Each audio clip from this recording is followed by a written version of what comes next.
Anda berencana nikah berapa lama? Coba deh tanya sama suami istrinya, jangan-jangan dia punya rencana hanya 15 tahun, setelah 15 tahun bubar. Atau mungkin 10 tahun, atau 1 tahun coba-coba. Kalau cocok ya jadi, kalau enggak ya pisah. Kita kalau ditanya, Anda berencana nikah berapa lama? Pasti jawaban kita apa? Seumur hidup. Tetapi Bapak Ibu Saudara, walaupun kita berkata seumur hidup, tetapi dalam perjalanannya ada yang tidak sanggup untuk menjalani sampai seumur hidup. Makanya di pembahasan pertama sudah diingatkan kepada kita, hati-hati memilih pasangan hidup. Karena seumur hidup itu sangat lama, bos. Setiap hari sampai engkau menutup mata, yang engkau lihat dia terus, Bapak Ibu Saudara. Engkau akan lihat dia terus. Engkau akan bersama-sama dia terus. Nggak akan ganti, Bapak Ibu Saudara. Engkau tidak mungkin tidur dan berharap muka cewek lain yang ada di sampingmu. Nggak mungkin. Itu terus, Bapak Ibu Saudara. Nah, oleh karena itu kita baca satu ayat yang meneguhkan kita hari ini. Kita baca sama-sama di Matius 19 ayat 5 sampai ayat, sama-sama kita baca, yuk. Dan firman-Nya, sebab itu laki-laki akan meninggalkan ayah dan ibunya dan bersatu dengan istrinya, sehingga keduanya itu menjadi satu daging. Demikianlah mereka bukan lagi dua, melainkan satu. Karena itu apa yang telah dipersatukan Allah tidak boleh diceraikan manusia. Amin. Apa yang sudah dipersatukan Allah, apa yang sudah diberkati pernikahannya di depan Allah, tidak boleh diceraikan oleh manusia. Kecuali apa? Maut yang memisahkan. Jadi dari awal rancangan pernikahan itu adalah sekali seumur hidup, bukan sekali setahun. Ada yang berencana, Bapak Ibu Saudara, sekali setahun? Saya mau kasih tahu kepada bapak-bapak, kalau Anda berencana menikah lebih dari satu kali, saya mau kasih tahu begini. Pak, punya satu aja kita pusing, Pak. Apalagi kalau punya dua, tambah pusing. Mendingan jangan.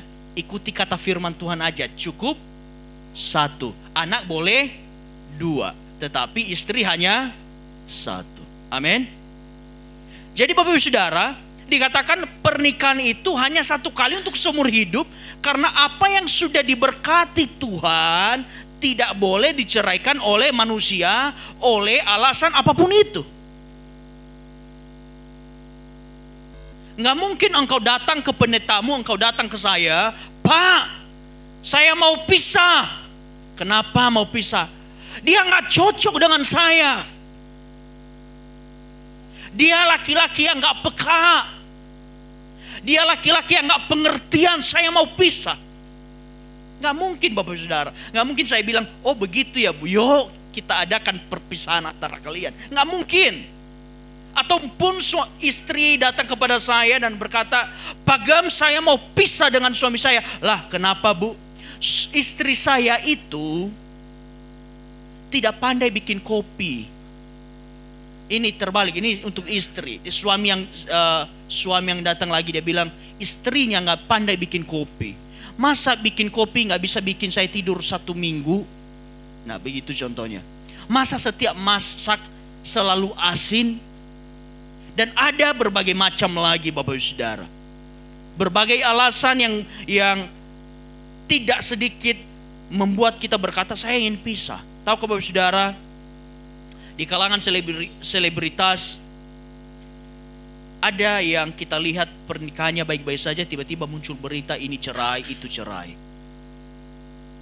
Tetapi saya berdoa hari ini Bapak Ibu Saudara, kita mengerti bahwa pernikahan itu sangat berharga dan satu kali untuk selamanya.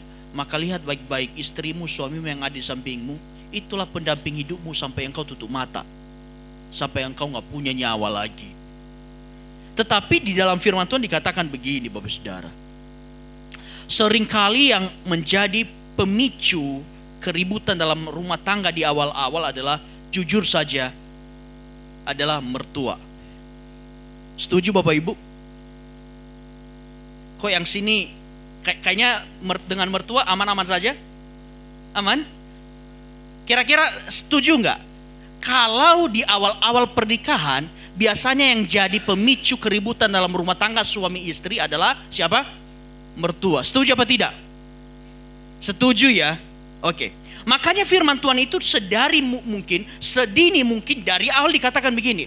Sebab itu laki-laki akan meninggalkan ayah dan ibunya. Jadi pertama, sebagai orang tua, kalau kita punya anak, kalau dia menikah, biarkanlah dia mendirikan keluarganya sendiri. Karena kalau mertua sudah banyak ikut campur, kapan lagi istrinya bisa mengurus suaminya? Kapan lagi mereka belajar untuk menjadi satu keluarga?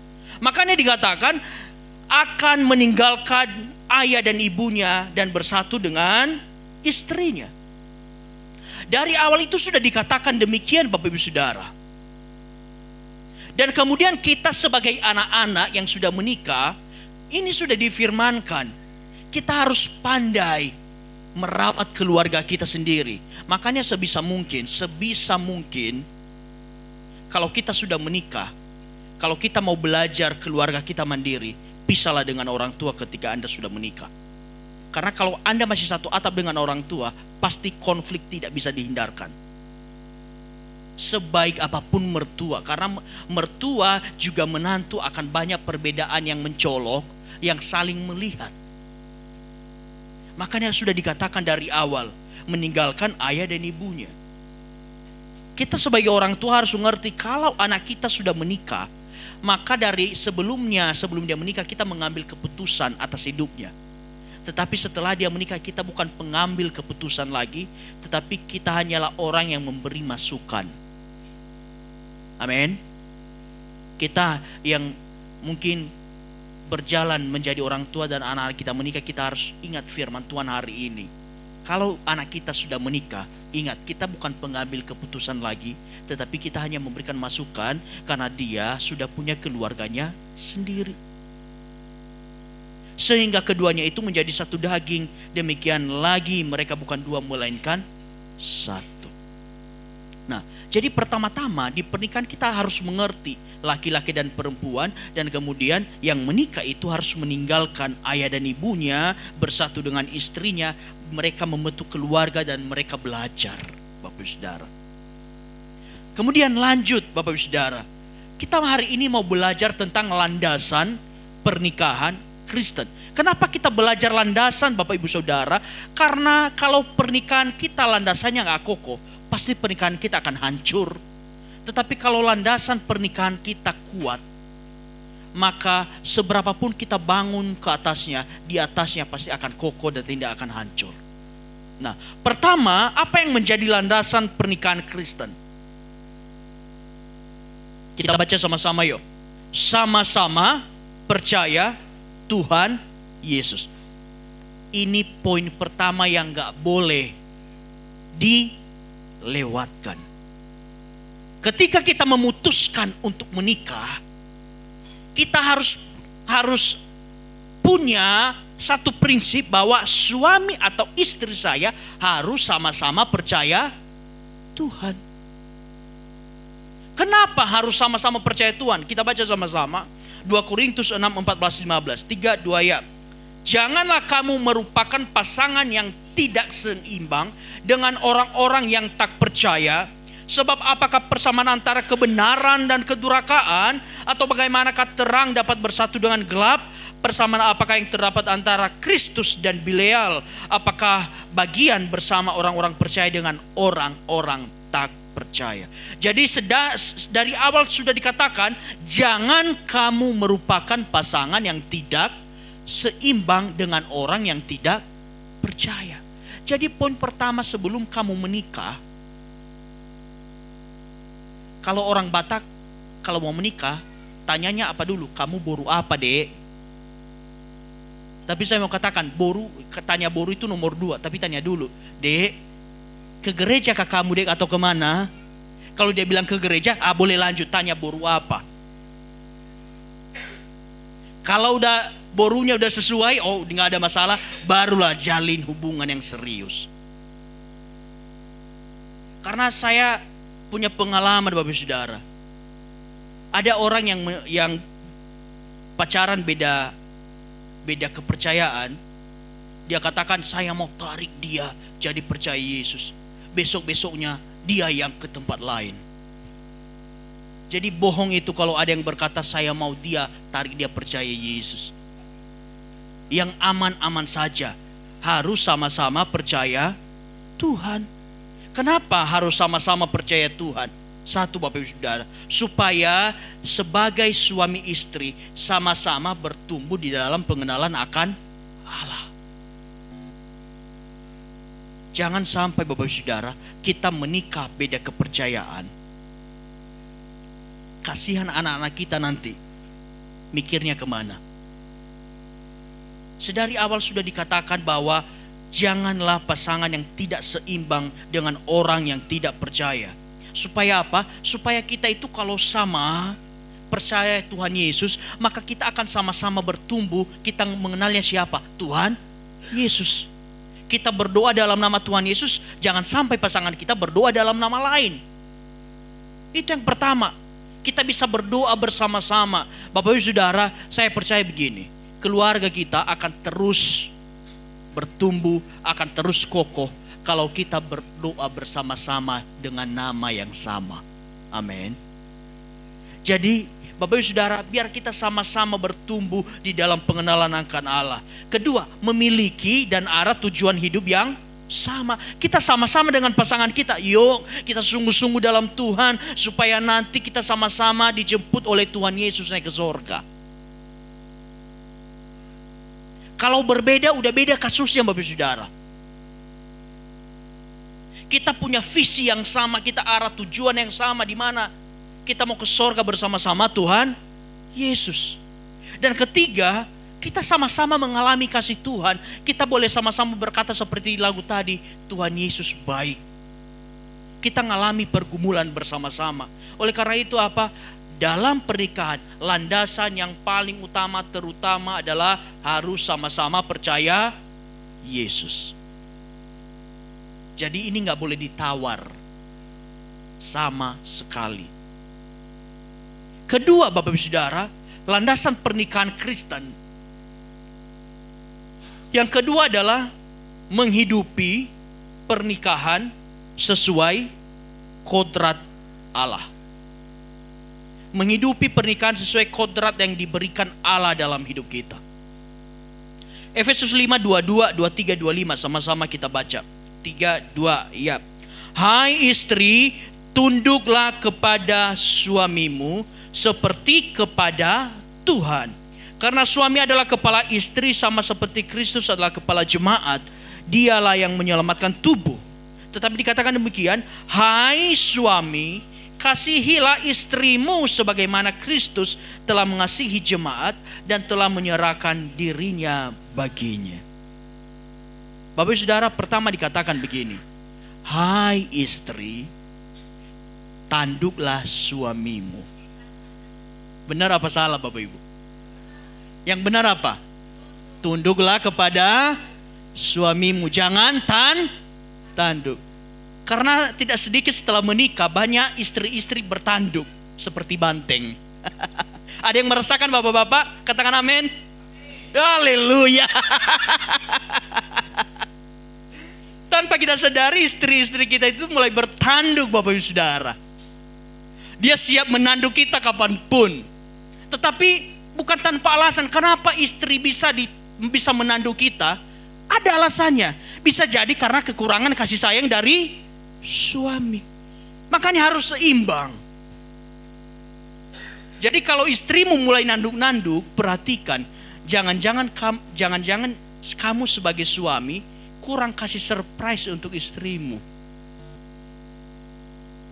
Lagi hari Valentine, istri udah berharap, oh pasti dikasih bunga nih, dikasih coklat. Nyampe di rumah tidur dia.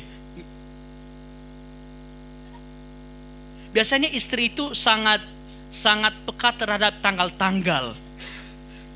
Biasanya istri ke samping suami, Pak, tahu nggak hari ini hari apa? Suami dengan ancam, oh hari Jumat.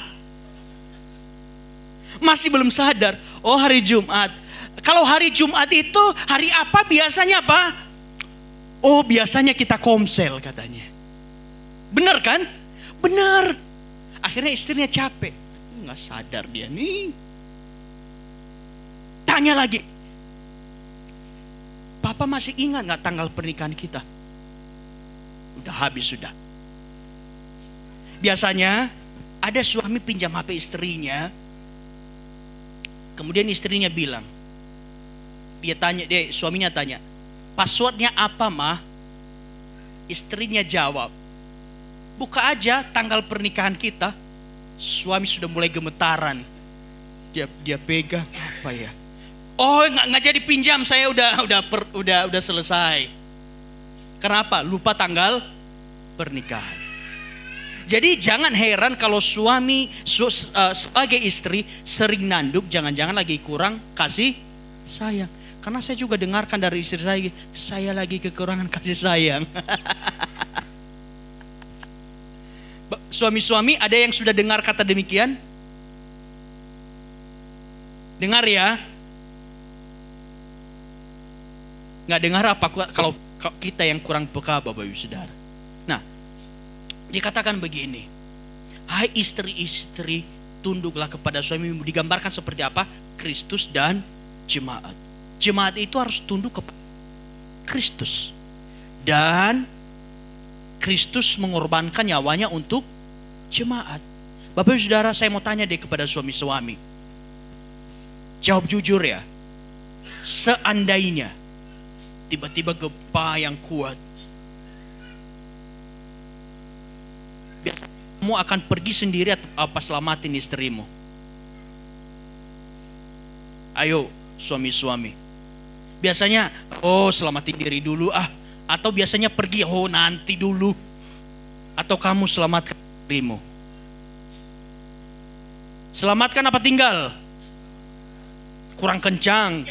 Selamatkan apa tinggal? Sambil senyum. Bapak Ibu Saudara, hubungan suami istri itu digambarkan seperti Kristus dan jemaat yang mengorbankan dirinya untuk jemaat. Begitu juga dengan suami. Suami itu harus mengasihi istrinya, dan begitu pula nanti istri akan menghormati suaminya. Dikatakan begini, satu hal yang menjadi landasan kodrat Allah dalam keluarga adalah suami itu nggak boleh tawar-menawar, harus kepala keluarga. Nggak peduli istri segalak apa, Bapak Saudara.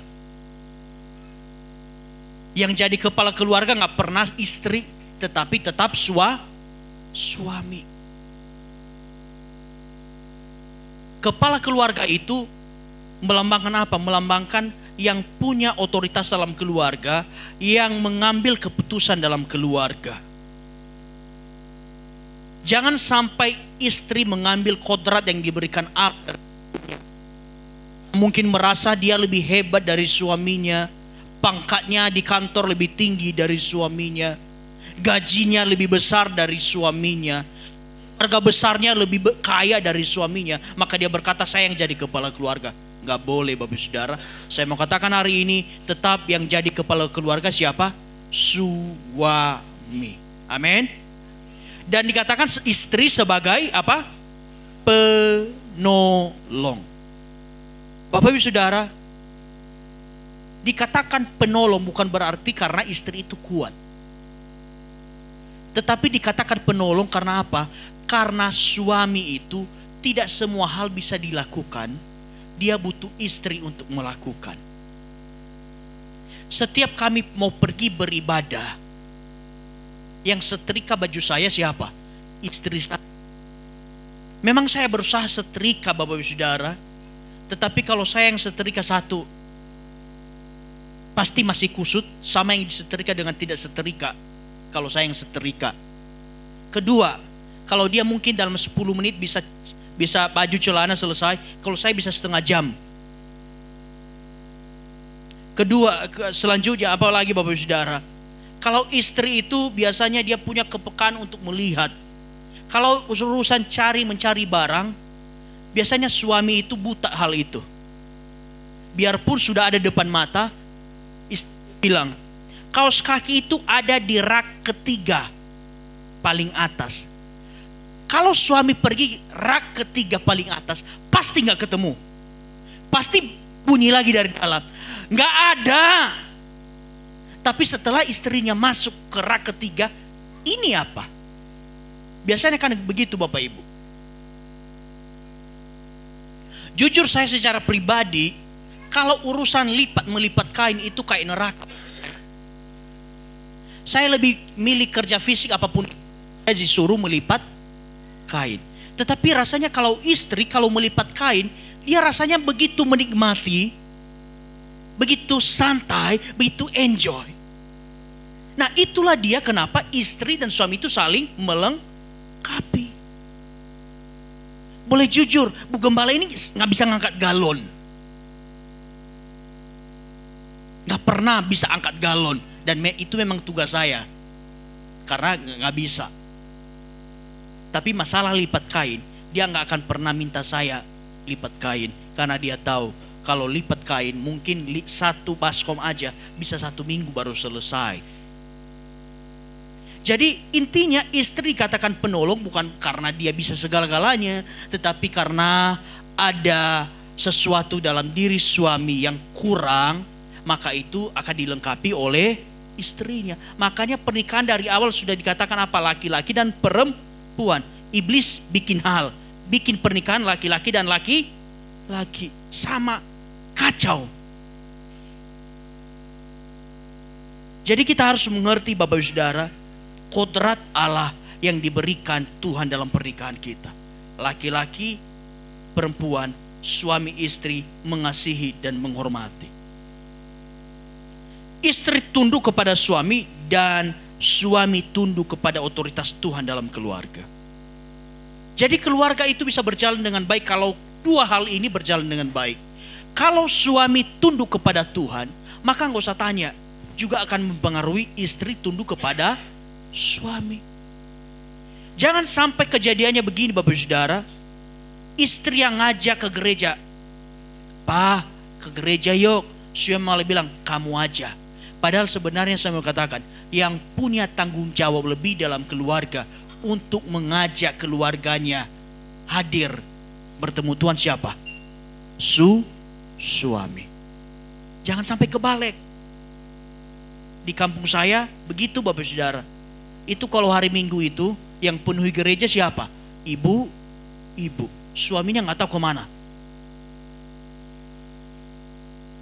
Jadi Bapak Ibu Saudara, kita harus mengerti kodrat Allah yang sudah diberikan di dalam diri kita sebagai suami dan istri. Jangan sampai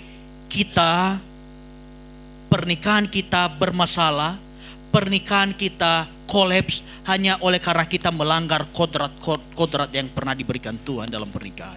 Dan ketiga Bapak Saudara,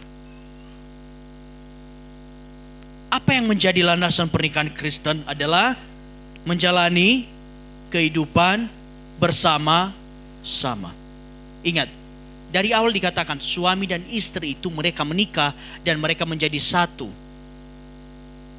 Jadi apa yang saya alami seharusnya juga menjadi beban istri saya, dan apa yang istri saya alami juga seharusnya menjadi beban saya. Kami tidak punya beban pribadi lagi, tapi kami punya beban bersama dalam keluarga. Saya juga rindu keluarga Bapak Ibu semua begitu. Mari kita baca 1 Korintus 7, 5-6. 3-2 ya. Janganlah kamu saling menjauhi, kecuali dengan persetujuan bersama untuk sementara waktu, supaya kamu mendapat kesempatan untuk berdoa. Sesudah itu hendaklah kamu kembali hidup bersama-sama, supaya iblis jangan menggoda kamu, karena kamu tidak tahan bertarak. Hal ini kukatakan kepadamu sebagai kelonggaran, bukan sebagai perintah. Bapak Ibu Saudara, ingat baik-baik. Dikatakan hidup pernikahan itu jangan saling menjauhi. Suami di barat, istri di timur.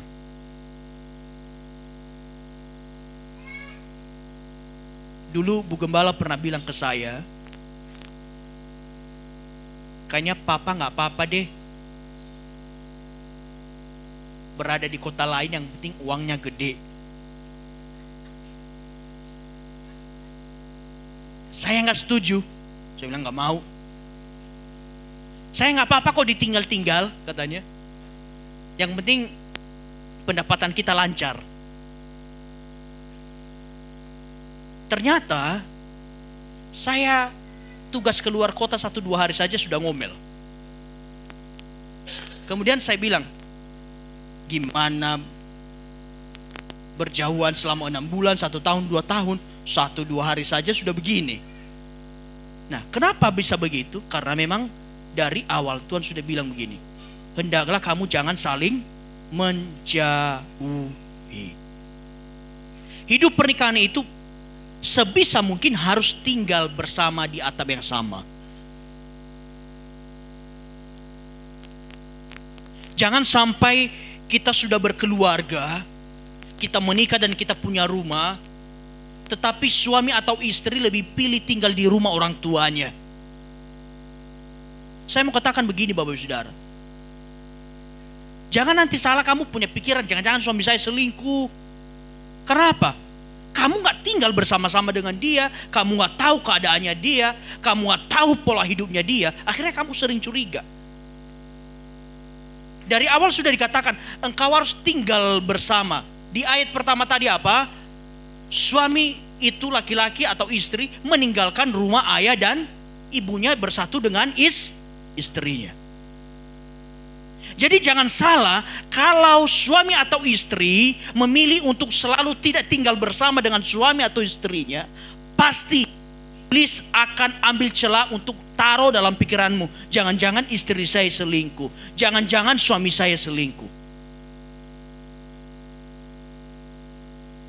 Karena Tuhan sudah katakan dari awal, janganlah kamu saling menjauhi, kecuali dengan persetujuan bersama untuk sementara waktu. Tetapi di akhir ayat dikatakan begini, hal ini kukatakan kepadamu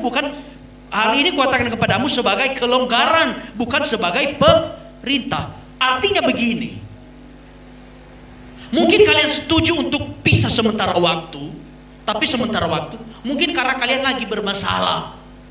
Daripada terus ribut, yuk kita ambil jarak sementara waktu. Harus persetujuan, harus disepakati berapa lama, 1 minggu, oke. Setelah itu kembali lagi bersama-sama. Makanya saya katakan, sebisa mungkin suami istri itu harus tinggal bersama. Dan kemudian dikatakan, suami istri itu harus saling terbuka dan mempercayai.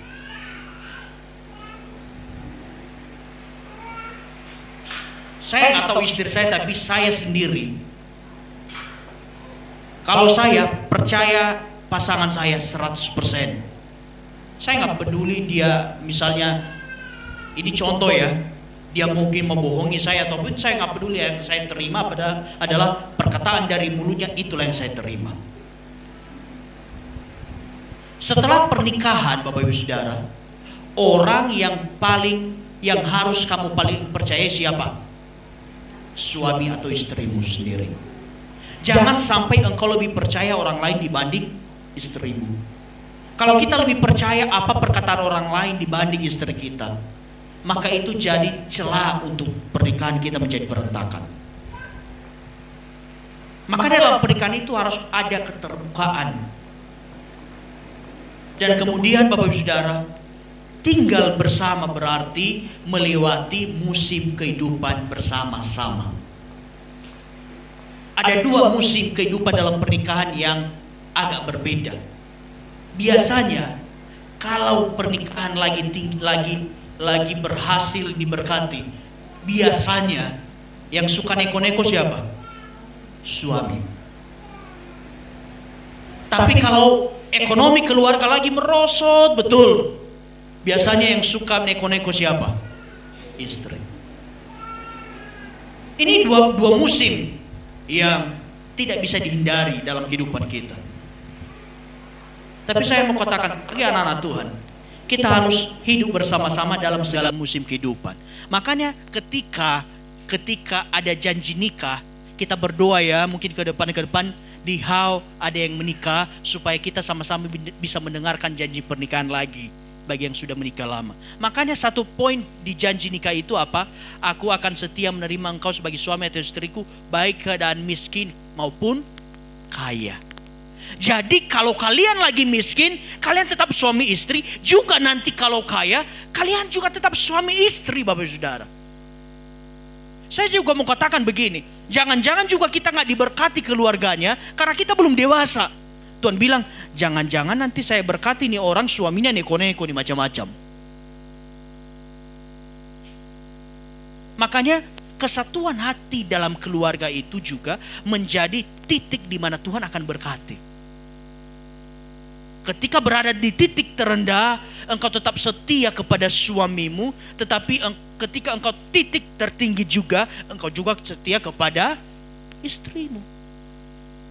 Jadi Tuhan bisa percaya, ini orang, ini pasangan suami istri, ini keluarga, baik maupun miskin, mereka tidak terpisahkan.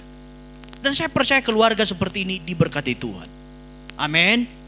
Jadi Bapak Saudara, kita sebagai suami istri kalau sah diberkati dalam gereja, harus apa? Harus menjalani kehidupan bersama-sama. Saya nggak tahu mungkin pengaturan keuangan keluarga Bapak Ibu seperti apa.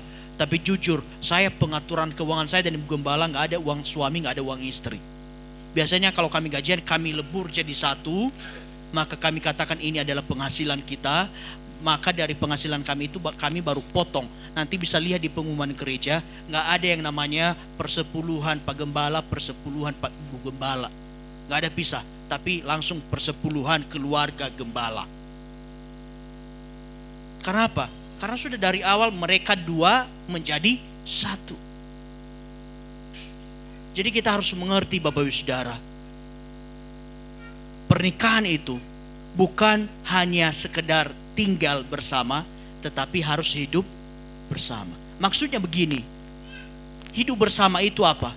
Kalau engkau melihat istrimu lagi capek-capeknya cuci piring, dia harus nyapu, suami baru pulang kerja, bukan berarti tugasmu selesai di bekerja di luar. Tetapi sebisa mungkin kalau engkau bisa tolong istrimu, bantulah dia cuci piring, bantulah dia nyapu, bantulah dia cuci kain kalau bisa, bantulah dia menyiapkan makanan. Setuju Bapak-bapak? Sekali lagi, Bapak-bapak setuju? Amin. Istri-istri bahagia?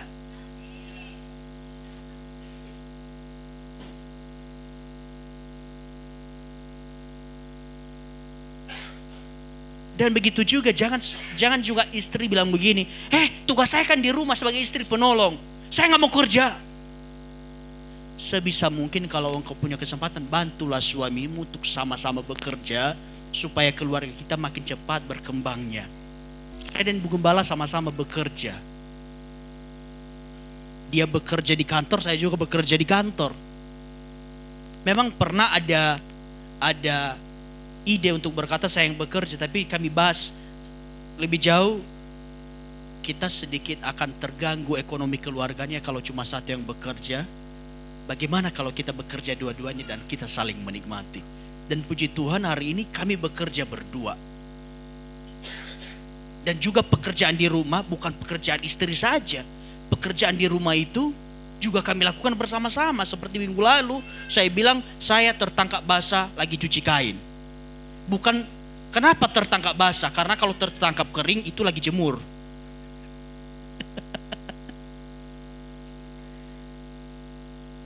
Jadi saya mau katakan begini Bapak Saudara, berkeluarga itu hidup bersama-sama, menjalani segala kehidupan bersama-sama, memajukan keluarga bersama-sama dalam Tuhan. Itu dia pernikahan. Dan selanjutnya Bapak Saudara, setelah ketiga hal ini, maka ini yang paling penting juga yang tidak boleh kita lewati adalah poin ini. Kasih Allah sebagai pengikat pernikahan. Bapak Ibu, mungkin ketika kita baru pertama menikah kepada istri kita, jujur saja, yang paling dominan apa? Kasih apa? Kasih eros. Karena kita lihat cakep, kita lihat cantik. Tapi saya mau katakan Bapak Ibu Saudara, ketika istrimu sudah punya anak 2, apakah engkau masih sayang? Ketika engkau masih bisa merangkul istrimu 1 tangan, dan setelah engkau tidak bisa merangkul dia dengan 2 tangan, apakah tetap ku tetap cinta? Bapak Ibu, harus ada kasih Allah yang mengikat. Dalam pernikahan itu mungkin kita memulai pernikahan kita dengan kasih eros, tetapi lama-kelamaan kasih kita itu harus berubah jadi kasih agape atau kasih Allah, kasih tanpa syarat. Allah juga, Yesus juga menyelamatkan kita. Dia bukan lihat dari wajah kita cantik, ganteng atau bagaimana. Tidak seperti itu. Tetapi Tuhan menyelamatkan kita tanpa syarat. Nah, inilah dia dasarnya kasih. 1 Korintus 13 ayat 4 sampai 7. Sama-sama kita baca. Kasih itu sabar, murah hati, ia tidak cemburu, ia tidak memegahkan diri dan tidak sombong. Ia tidak melakukan yang tidak sopan dan tidak mencari keuntungan sendiri. Ia tidak pemarah, ia tidak menyimpan kesalahan orang lain. Ia tidak bersuka cita karena ketidakadilan, tetapi bersuka cita karena kebenaran, yang menutupi segala sesuatu, percaya segala sesuatu, mengharapkan segala sesuatu, sabar menanggung segala sesuatu. Jadi dasar pernikahan itu ini, kasih. Artinya apa? Dalam pernikahan itu harus bisa sabar. Katakan suami istrimu, sabar Pak, sabar Ma. Harus sabar Bapak Ibu Saudara. Kalau pernikahan gak ada sabar, maka setiap hari kita akan memasuki medan perang. Kalau gak ada kata sabar dalam pernikahan. Kemudian di dalam kasih itu juga harus ada murah hati. Murah hati gini Bapak Ibu Saudara. Jangan kita sebagai suami atau istri hanya mementingkan kepentingan kita sendiri. Kalau saya pribadi Bapak Ibu Saudara, kalau saya berada di luar, sebisa mungkin kalau saya sendiri lagi menikmati makan enak, sebisa mungkin kalau bisa saya bawa untuk istri saya, kecuali gak bisa bawa.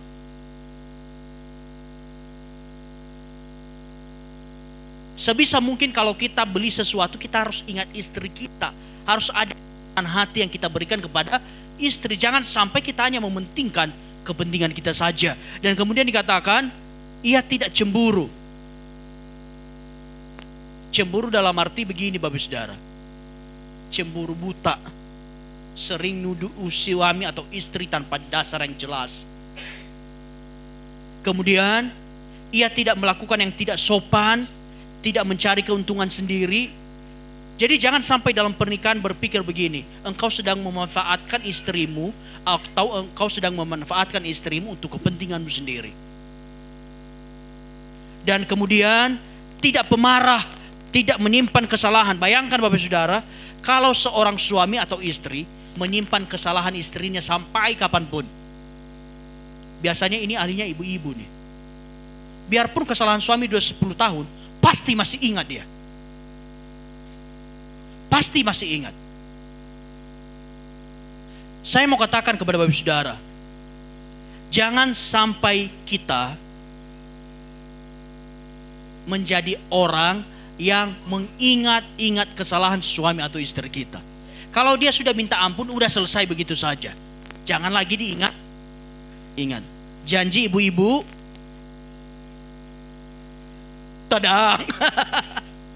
Biasanya kita bertengkar misalnya 1 tahun yang lalu. Masalahnya A. 2 tahun ke depan nongol lagi tuh masalah A tuh. Gak akan berubah. Nah, dikatakan jangan menyimpan kesalahan orang lain. Juga dikatakan ia tidak bersukacita karena keadilan, tetapi bersukacita karena kebenaran. Ia menutupi segala sesuatu. Begini Bapak Saudara. Ini untuk suami dan sekaligus untuk istri juga. Sebisa mungkin bongkar-bongkar aib depan orang, mempermalukan suami istri. Itulah kasih. Harus menutupi segala sesuatu untuk kita saja. Jangan sampai kesalahan istri kita engkau lapor dengan mertuamu. Bu, ini anakmu ini loh nggak sopan begini, begitu, begini, begitu. Saya mengatakan, dari awal engkau menikahi dia berarti engkau siap menerima kekurangan dan kelebihannya. Mungkin kelebihannya kurang, tapi kurangnya lebih. Tahu Bapak Ibu? Dia kelebihannya kurang, tapi kurangnya lebih. Engkau harus terima karena ketika engkau menikahi dia, engkau sudah siap. Jadi harus bisa. Dan saya percaya Bapak Saudara, kasih Allah membuat pernikahan tetap utuh di tengah badai.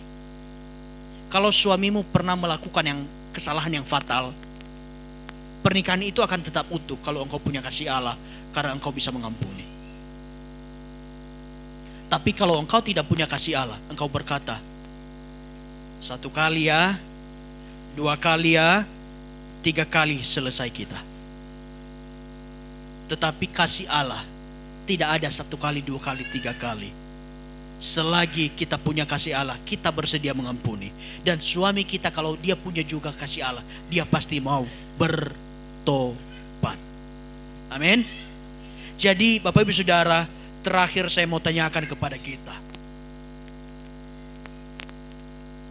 Siapkah engkau menjadi suami istri selamanya? Sampai maut memisahkan. Amin. Yang memisahkan kita suami istri apa? Maut. Jadi gak ada hal yang lain. Biarlah kita menjadi pasangan suami istri yang berlandaskan Kristus. Karena saya percaya kalau kasih Allah menjadi landasan pernikahan kita, apapun kekurangan daripada pasangan kita, kita tetap bisa menerima dan membimbing dia untuk lebih lagi berkembang mengenal Tuhan. Amin.